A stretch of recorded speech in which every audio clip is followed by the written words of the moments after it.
il ne faut pas rejeter, à mon avis, toute la culture physique à partir du moment où nous avons une culture de l'esprit et qu'il faut qu'il y ait un certain équilibre entre les deux. Bon, donc je ne suis absolument pas convaincu que Hanouka soit l'antithèse du mondial.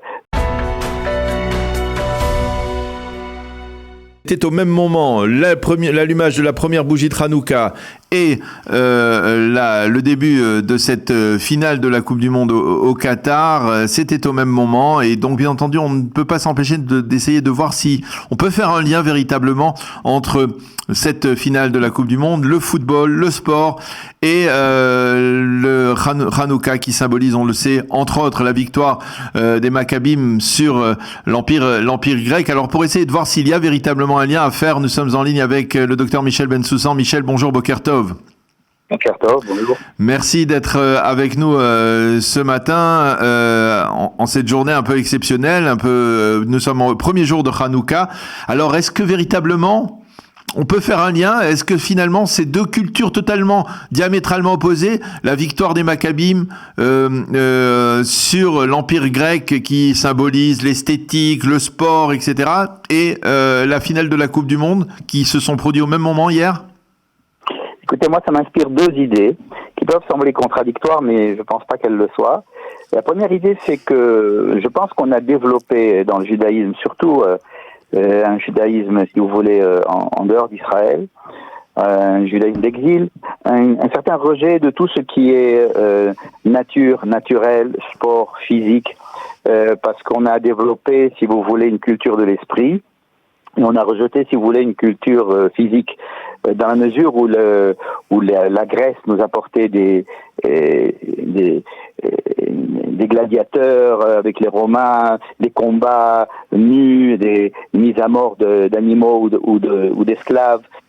Tout ça a été rejeté complètement et nous avons développé, si vous voulez, à l'extrême, une volonté de rester chez soi, devant un livre, étudier, et on a exécré tout ce qui était sport, nature, agriculture, tout ce qui, en fait, on a vu la Renaissance ces 100 dernières années, notamment avec la création de l'État d'Israël, mais aussi déjà même en Rousse Laaretz avec le mouvement des Maccabis, du sport maccabien.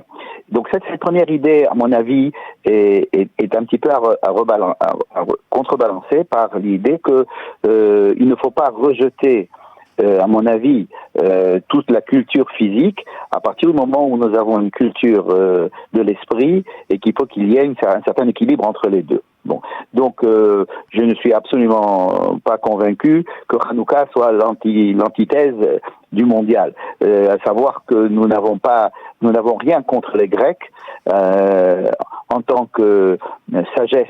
Et nous sommes là pour essayer de mettre en place des moyens d'intégrer cette sagesse dans un certain équilibre entre le corps et l'esprit, dans les différents composantes de l'être humain. Justement, l'équilibre effectivement, mais parfois peut-être, et nous, chacun d'entre nous tombons peut-être parfois dans ce piège. Eh bien, on a le sentiment de se livrer à une forme de Avodazara, certains diront. On a vu hier les joueurs de l'équipe d'Argentine et de l'équipe de France embrasser la Coupe du Monde comme si c'était un objet sain, et c'est certainement pour eux quelque chose de particulier. On sort des limites là, d'une certaine manière. Oui, non, je pense pas que ce soit de la Avodazara. C'est de l'engouement, c'est de l'enthousiasme. Ça va. Il faut toujours un petit peu. Il y a toujours des excès dans les bonnes choses. Mais enfin bon, on va pas. C'est pas à cause de certains excès. C'est parce que un joueur se fait le signe de croix avant de rentrer sur le terrain. Alors ça y est, tout est mauvais. Bon, il y a des peuples, il y a des nations, il y a de l'engouement, il y a de l'enthousiasme. Il faut mettre chaque chose dans sa proportion et puis ne pas annuler, ne pas censurer une chose uniquement parce qu'il y a une certaine manifestation comme ça, peut-être répréhensible, et encore.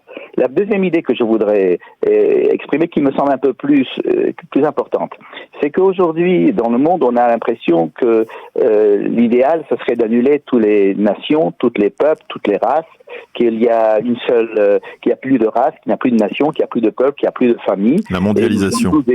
Nous sommes tous, voilà, mondialisation. Or, dans le judaïsme, depuis le début de la Torah, nous savons qu'il y a des familles de nations, il y a des représentations de différentes manières d'être, et qu'il faut respecter ces manières d'être, et qu'il y a des familles, il y a des races, il n'y a pas de race supérieure, il n'y a pas de race inférieure, il n'est pas question de faire la guerre entre les nations, mais que chaque nation puisse développer une certaine particularité. Je pense que c'est quelque chose d'extrêmement important pour nous les Juifs, qui justement représentons à l'intérieur de nous-mêmes toutes ces manières d'être. Il y a des Juifs qui viennent de différents pays, comme il y a des Juifs qui viennent de différentes tribus, et faire une unité où chacun peut apporter sa contribution et amener la meilleure part de lui-même, je pense que c'est un des buts même de la création même du peuple d'Israël, qui est celui qui réunit toutes les nations en son sein et qui montre une certaine unité.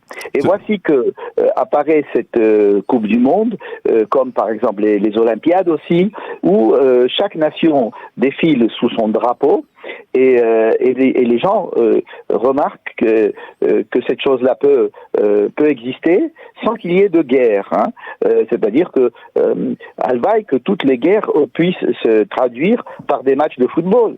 Ça serait formidable que chaque nation, et là dans les pays on ne dit pas que la Coupe du Monde est de droite ou d'extrême droite, et pourtant chacun défile sous son drapeau avec un hymne national, avec une fierté nationale, tout un peuple est derrière son équipe, etc.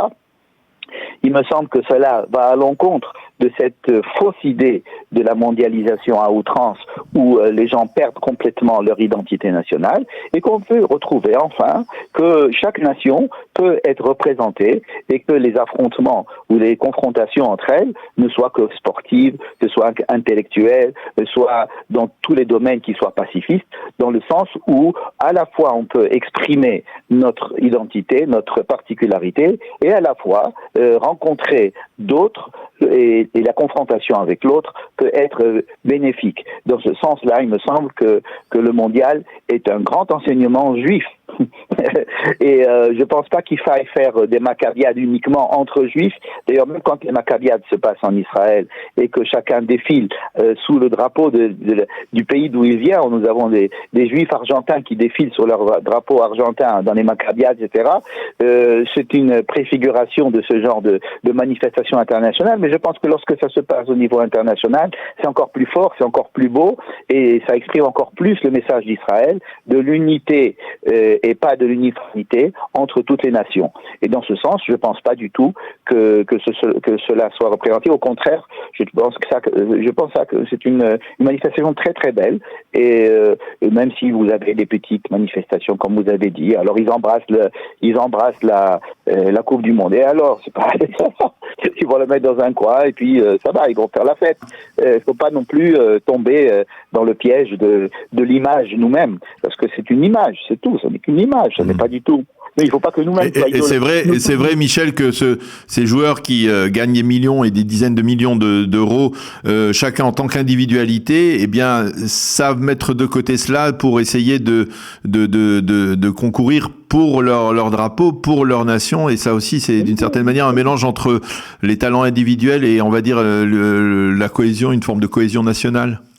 Écoutez, dans tout ce qui est, dans toute bonne chose, il y a des côtés qui sont répréhensibles. Évidemment, ces sommes d'argent, ces pipolisation des joueurs, etc. Parce que je sais taper dans un ballon, alors je vais dire tout ce que je pense sur la vie et on va m'écouter, que je vais avoir des followers, etc. Bon, c'est répréhensible. Mais enfin, n'est-ce pas mieux que d'investir cet argent dans une guerre pour acheter des missiles et bombarder des pauvres innocents? Je préfère encore que cet argent, s'il faut de l'argent, s'il faut casser des œufs pour faire une omelette, je préfère encore que ça soit de l'argent et que ça soit des embrassades et plutôt que des bombes et des missiles, etc. Eh bien, docteur Michel Bensoussan, merci beaucoup pour cet enseignement qui nous permet de nous élever et de nous faire cette transition, donc d'une certaine manière, entre ce mois du mondial avec cette finale exceptionnelle d'hier soir et le début de la fête de Hanouka. Merci de nous avoir lié les deux, de nous avoir permis de lier les deux. Bonne fête de Hanouka à vous et à bientôt. Hanouka Sameach. Merci encore.